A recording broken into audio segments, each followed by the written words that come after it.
అందరికీ నమస్కారం. నా పేరు Archana. Welcome to AR stories. ఈరోజు కథ చిన్నారి వధువు. అత్తయ్య, మీ అబ్బాయి ఎంతలా ఏడిపిస్తున్నాడో చూడండి అని ఏడుపు గొంతుతో చెప్పింది. ఆమె ఏడుపు వినగానే అతని సోల్ సాటిస్ఫై అయ్యి కాల్ కట్ చేశాడు. బాగానే ఉన్నారు కదే, మళ్ళీ ఏం మాయరోగం వచ్చింది మీ ఇద్దరికి? ఎందుకంతా అరుచుకుంటున్నారు? రేయ్ హేమాంష్ అంటూ ఫోన్ తీసుకొని అరుస్తుంటే అది ఎప్పుడో కట్ అయిపోయింది. వాడి సంగతి ఇండియాకు వచ్చాక చెబుతాను, నువ్వు ఏడవకే అని ఓదార్చింది. ఏమంటున్నాడు? మొన్న మీ అబ్బాయి నవ్వుతూ మాట్లాడితే నీ నవ్వు బాగుంది అని చెప్ప, దానికే నన్ను వేసేసుకుంటున్నాడు. మీ అబ్బాయిని నా మాటలతో మాయ చేస్తున్నానంట. ఎవరైనా అలా మాట్లాడతారా అత్తయ్య? మీరే చెప్పండి, తప్పు కదా అని కంప్లైంట్గా చెబుతుంటే నోరు తెరుచుకొని చూస్తూ ఉంది. ఏంటత్తయ్య అలా చూస్తున్నారు? నేనేమైనా తప్పుగా మాట్లాడానా? లేదమ్మా, నువ్వు అస్సలు తప్పుగా మాట్లాడలేదు. వాడే నేను నేర్పించడానికి అలా మాట్లాడుతున్నాడు. నువ్వేం ఫీల్ అవ్వక అని చెబుతుంటే అప్పుడే వాళ్ళ ఫ్రెండ్స్ రావడంతో, అత్తయ్య నేను మా ఫ్రెండ్స్తో ఆడుకోవడానికి వెళ్తాను అనింది. నిన్న మొన్న కూడా వచ్చారు, కానీ వెళ్ళను అని చెప్పి ఇంట్లోనే డల్గా కూర్చునేది ఇందు. కానీ ఇప్పుడు తనంతట తానే ఫ్రెండ్స్తో ఆడుకుంటాను అనేసరికి షాక్ అయి చూస్తూ ఉంది శైలజ. ఏంటత్తయ్య అలా చూస్తున్నారు? అది కాదే, నిన్న మొన్న కూడా మీ ఫ్రెండ్స్ వచ్చి పిలిచారు కదా, అప్పుడు ఎందుకు వెళ్ళలేదు? ఏమో అత్తయ్య, నా మూడ్ అస్సలు బాగాలేదు, అందుకే వెళ్ళలేదు. సర్లే ఇక వెళ్ళు అంటుంటే థ్యాంక్ యూ అత్తయ్య అంటూ బుగ్గ మీద ముద్దు పెట్టి చెంగు చెంగున ఎగురుకుంటూ వెళ్ళింది. దీనికి సంతోషం వచ్చినా ఆగలేదు, బాధ వచ్చినా ఆగలేదు అని తల కొట్టుకుంటూ అక్కడి నుండి వెళ్ళిపోయింది. ఇక ఆ రోజు ఫ్రెండ్స్తో ఆటలలో మునిగిపోయి హేమాంషు గురించి మర్చిపోయింది దక్షిత. ఇక చాలాసేపు ఆడి అలసిపోయి ఫ్రెండ్స్ అందరూ వారి ఇళ్లలోకి వెళ్ళిపోతే ఇందు నేహ ఇద్దరు కూడా ఇంటికి వచ్చేశారు. అయిపోయాయా మీ ఆటలు? అబ్బా, మీ అబ్బాయి లేకపోతే ఇంత ప్రశాంతంగా ఉందో అత్తయ్య. ప్రతి దానికి గొడవ పడేవాడు, ఇప్పుడు చాలా హ్యాపీగా ఉంది అని అనుకోగానే మళ్ళీ ఎయిర్పోర్ట్లో మాట్లాడిన మాటలు గుర్తొచ్చాయి. నేనేంటి ఇలా మారిపోతున్నాను? ఇక్కడే పర్మనెంట్గా ఉండాలి అనుకోవట్లేదు కదా, మళ్ళీ నా మెదడేంటి ఇంత హ్యాపీగా ఉంది? అమ్మో, వీళ్ళకి నేను అలవాటు పడకూడదు. త్వరలో ఇక్కడి నుండి వెళ్ళిపోవాలి. ఈరోజు రాత్రి నాన్నతో మాట్లాడాలి. ఎలాగో ఆయన ఇండియాకి రాడు, ఇక్కడ మాత్రం నేనుండి ఏం చేయాలి అనుకుంటూ శైలజ స్నాక్స్ తీసుకురావడంతో తినేసి తన రూమ్కి వెళ్ళిపోయింది. ఇక రాత్రి 9 గంటల సమయం. నేహ ఇందుకి డిన్నర్ పెట్టేసి రాఘవ గారు, రఘురాం గారి కోసం ఎదురు చూస్తూ ఉంది. శైలజ ఇక వాళ్ళిద్దరూ తినేసి వాళ్ళ రూమ్కి వెళ్ళిపోతే అప్పుడే లోపలికి వచ్చారు. ఏమైంది ఈరోజు ఇంత లేట్ అయింది? ఆఫీస్లో చాలా వర్క్ ఉంది శైలో అంటూ వాళ్ళ రూమ్కి వెళ్ళిపోయారు. ఇక వాళ్ళిద్దరికీ వడ్డించడానికి అన్ని సిద్ధం చేసి పెట్టింది శైలజ. అమ్మయ్య, ఇప్పుడు ప్రశాంతంగా ఉంది. దీనితో గొడవ పడితే ఎంత హాయిగా ఉంటుందో. ఇక కాలేజ్కి హాయిగా వెళ్ళిపోవచ్చు అనుకుంటూ రెడీ అయ్యి కాలేజ్కి బయలుదేరాడు హేమాంష్.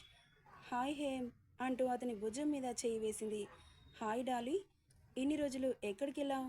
అసలు ఎంత ఎదురు చూశానో తెలుసా? కాల్ చేస్తే కలవదు, ఒక్క మాట అయినా చెప్పాలిగా. సారీ యార్, అనుకోకుండా వెళ్ళాల్సి వచ్చింది.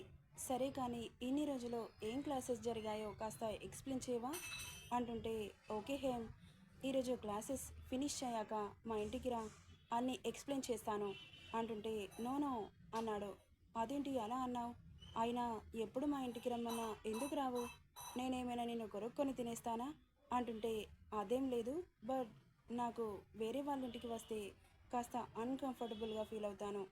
నువ్వే నా ఫ్లాట్కి వచ్చేసేయి, మరీ మంచిది, డెఫినెట్గా వస్తాను. మీ ఇంట్లో ఏమనరా? కమాన్ హేమ్, దీనికి ఎందుకంటారు? నేనేమైనా తప్పు చేస్తున్నానా? అయినా మా ఇంట్లో వాళ్ళు చాలా స్పోర్టివ్గా ఉంటారు, అలాంటివి పట్టించుకునేంత టైం కూడా ఉండదు. ఓకే, ఇక క్లాస్కి వెళ్దామా అంటూ ఇద్దరు అక్కడ నుండి క్లాస్కి వెళ్ళిపోయారు. లెక్చరర్ క్లాస్ స్టార్ట్ చేయడంతో శ్రద్ధగా వింటున్నాడు హేమాంష్. ఎందుకంటే చాలా రోజుల నుండి క్లాసెస్ మిస్ అయ్యాయని. ఇక ఆ రోజు క్లాసెస్ అన్ని కాన్సన్ట్రేట్గా విని మ్యాక్సిమం నోట్స్ రాసేసుకున్నాడు హేమాంష్. అన్ని రోజులు వెళ్ళకపోయేసరికి చాలా పెండింగ్ పడింది. డాలీ రాసిస్తానన్నా ఇవ్వలేదు. ఎవరి పని వారే చేసుకోవాలి. నువ్వు రాస్తే నీకు ప్రాక్టీస్ అవుతుంది, కానీ నాకెందుకు అవుతుంది చెప్పు అంటూ బ్రేక్ టైంలో కాస్త నోట్స్ రాసుకున్నాడు. ఈ కాన్వో అంతా ఇంగ్లీష్లో జరుగుతుంది, గమనించగలరు. ఉన్నన్ని రోజులు ఇంగ్లీష్లోనే మాట్లాడతాడు, గుర్తుపెట్టుకోండిక. ఇక ఆఫ్టర్నూన్ 3కి క్లాసెస్ అయిపోవడంతో డాలీని తీసుకొని తన ఫ్లాట్కి బయలుదేరుతుంటే, రేయ్ మామ, ఇన్ని రోజులు ఎక్కడికి వెళ్ళావురా, మాకు ఒక్క మాట కూడా చెప్పలేదు అంటుంటే, ఇక ఎందుకు వెళ్ళాడో కాసేపు మాట్లాడుకొని డాలీని తీసుకొని వెళ్తుంటే, దయ్యాన్ని ఎక్కడికి తీసుకెళ్తున్నావు, సబ్జెక్టులో కాస్త హెల్ప్ చేస్తుందని తీసుకెళ్తున్నాను, మిస్ అయిన క్లాసెస్ని ఎక్స్ప్లెయిన్ చేస్తుందని. డాలీ మెరిట్ స్టూడెంట్ అన్నమాట. ఓకే ఓకే అని ఒక రకంగా టీస్ చేస్తుంటే, రేయ్ ఎక్కువ ఊహించుకోకండి, లేని థాట్స్ క్రియేట్ చేయకండి అని సీరియస్గా చెప్పి అక్కడి నుండి వెళ్ళిపోయారు. Thank you Hem, first time నీ ఫ్లాట్ చూస్తున్నందుకు సో ఎగ్జైటింగ్ అంటుంటే చిన్నగా నవ్వాడు. ఇక మాటల్లో ఫ్లాట్ కూడా రావడంతో కార్ ఆపి లిఫ్ట్లో పైకి వెళ్ళారు. థర్డ్ ఫ్లోర్లో ఉన్న తన ఫ్లాట్ రావడంతో సో మచ్ ఎగ్జైట్మెంట్తో లాక్ ఓపెన్ చేసి లోపలికి వెళ్ళిన డాలీ రియాక్షన్ చూసి నవ్వుకున్నాడు. వావ్ హేమ్, నీ ఫ్లాట్ సూపర్, నాకు చాలా నచ్చింది. ఇంత పెద్ద ఫ్లాట్ నీకు ఒక్కడికేనా, ఎవరైనా ఉంటారా? ఎవరుంటారు, నేను ఒక్కనే ఉంటున్నాను. మరి ఇంత అందంగా ఎలా ఆర్గనైజ్ చేసుకున్నావు, పని వాళ్ళు ఎవరైనా ఉంటారా? మేడ్ కుక్ చేసి హోమ్ని నీట్గా సర్ది వెళ్ళిపోతుంది. అయినా కానీ ఎంత బాగా సర్దిందో, నాకు నీట్గా లేకపోతే చెడ్డ చిరాకు అంటూనే, ఏం తీసుకుంటావు, కాఫీ ఆర్ టీ? కాఫీ తాగే అలవాటు లేదు, టీ అంటే ఏంటో తెలీదు అనింది. అయితే ఆరెంజ్ జ్యూస్ చేసి తీసుకురానా? నీకు కుక్ చేయడం వచ్చా? లేదు, జ్యూసెస్ కాఫీ లాంటివి చేసుకుంటాను, లైట్గా కుక్ చేస్తాను, బట్ నాకు తినబుద్ధి కాదు, అందుకే అలాంటి సాహసం చేయడం మానేశాను, ఏదో చిన్న చిన్నవి నేర్చుకున్నాను అంటూ తనకి ఆరెంజ్ జ్యూస్ చేసి గ్లాస్లో పోసి ఇటు తిరగగానే అతనికి తాకి అంత దూరంలో ఉన్న డాలీ చూసుకోకుండా ఆమెకు తాకడంతో కాస్త జ్యూస్ ఒలికి ఆమె డ్రెస్ మీద పడింది. ఏంటి, నువ్వు హాల్లో ఉన్నావుగా, ఇక్కడికి ఎప్పుడు వచ్చావు? నేను నీ ఫ్లాట్ని చూస్తున్నాను, కిచెన్ కూడా ఎలా ఉందో చూడ్డానికి వచ్చాను, చూసుకోకుండా ఇలా జరిగింది, సారీ అంటుంటే, ఓకే వాష్ చేసుకో అంటూ ఇబ్బందిగా అక్కడి నుండి హాల్లోకి వెళ్ళాడు. ఇక తన డ్రెస్ మీద పడ్డ జ్యూస్ని వాష్ చేసుకొని హాల్లోకి వెళ్ళింది. తడిగా ఉండడం వల్ల ఆ డ్రెస్ తన బాడీకి అతుకుపోయి స్ట్రక్చర్ స్పష్టంగా కనిపిస్తుంటే చాలా అంటే చాలా ఇబ్బందిగా అనిపించింది అతనికి. తల తిప్పేసుకొని హెయిర్ డ్రయర్ తీసుకొచ్చి ఆమె చేతిలో పెట్టాడు. ఇదెందుకు, డ్రెస్ డ్రైగా అవ్వడానికి, రూమ్కి వెళ్ళి డ్రై చేసుకునిరా అని చెప్పి స్టడీ రూమ్కి వెళ్ళాడు. ఇక కాసేపటికి తన డ్రెస్ని డ్రై చేసుకుని అతని స్టడీ రూమ్కి వెళ్ళింది డాలీ కూడా. ఇక స్టార్ట్ చేద్దామా అన్నాడు. ఓకే హేమ్, తప్పకుండా అంటూ అన్ని రోజులు మిస్ అయిన క్లాసెస్ అన్ని చెప్పడం మొదలెట్టింది. 2 డేస్వి మాత్రమే కంప్లీట్ చేయగలిగారు. అప్పటికే లేట్ నైట్ అవుతుంటే క్లాసెస్ వినడంలో పడి టైం చూసుకోలేదు ఇద్దరు. అంతలో డాలీ మొబైల్ రింగ్ అవుతుంటే లిఫ్ట్ చేసి, hello mom, where are you? Dolly, mom, నేను నా ఫ్రెండ్ ఇంట్లో ఉన్నాను, ఎప్పుడొస్తావు అని అడుగుతుంటే, ఇంకో 10 మినిట్స్లో ఇంట్లో ఉంటాను మామ్ అని చెప్పి కట్ చేసింది. ఇంతసేపు తన దగ్గరే ఉంచుకొని ఊరికే పంపిస్తే ఏం బాగుంటుందని మేడ్ అప్పటికే కుక్ చేసి వెళ్ళడంతో, సారీ డాలీ, నేను కూడా టైం చూసుకోలేదు, లేట్ నైట్ అవుతుంది, తినేసి వెళ్ళు. పర్లేదు హేమ్, నువ్వు తినకుండా వెళ్తే ఊరుకోను అంటూ ఇద్దరూ కలిసి డైనింగ్ రూమ్కి వెళ్ళారు.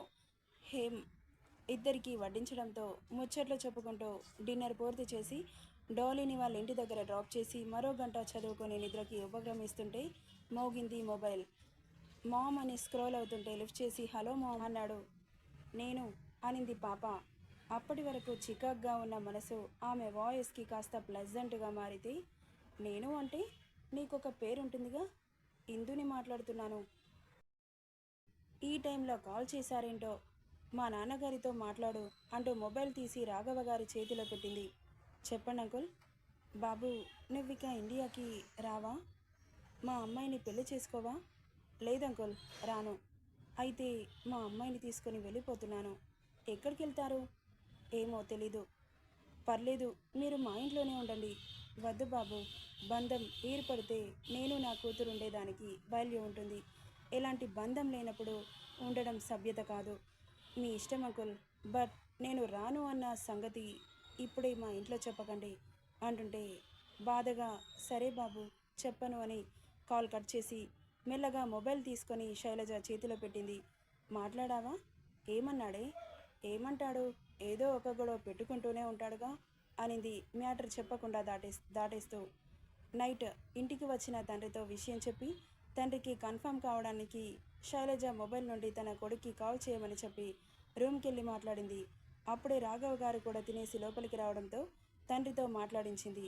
తను అలా కాల్ చేయమనగానే కొడుక్కి దగ్గరవుతుందనుకుంది శైలజ. నెక్స్ట్ పార్ట్లో ఏం జరుగుతుందో చూద్దాం. ఈ స్టోరీ ఎలా ఉందో కామెంట్ చేయండి guys. Thank you for listening.